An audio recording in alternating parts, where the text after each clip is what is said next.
السلطة الفلسطينية.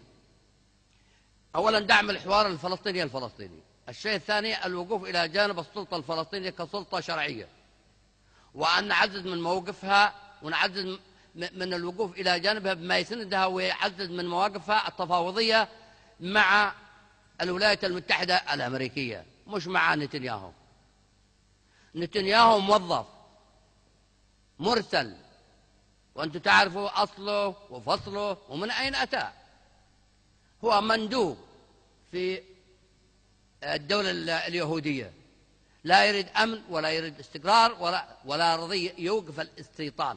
خطاب الرئيس أوباما خطابه الانتخابي واضح، وخطابه لما جاء إلى مصر واضح، ولكن لا يعني دخل الكلام من هذا الإذن وخرج من الإذن الثاني. إذن هذا متنفذ، وهناك قوة يمينية وقوة صهيونية تدعم نتنياهو، وانتم نغرد بالبيانات والشجب والإرهاب والمش عارف ايه والحكومة، ولا هم سامعين ولا هم عارفين من احنا.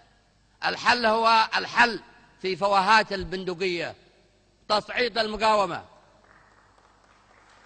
المقاومة بكل ما أتيتم من قوة، ولا يسترجع حق إلا بالقوة. ما انتزع بالقوة ما يعاد إلا بالقوة. أما التفاوض فهي إهانة. شكرا لأخي رئيس المؤتمر، والسلام عليكم ورحمة الله وبركاته.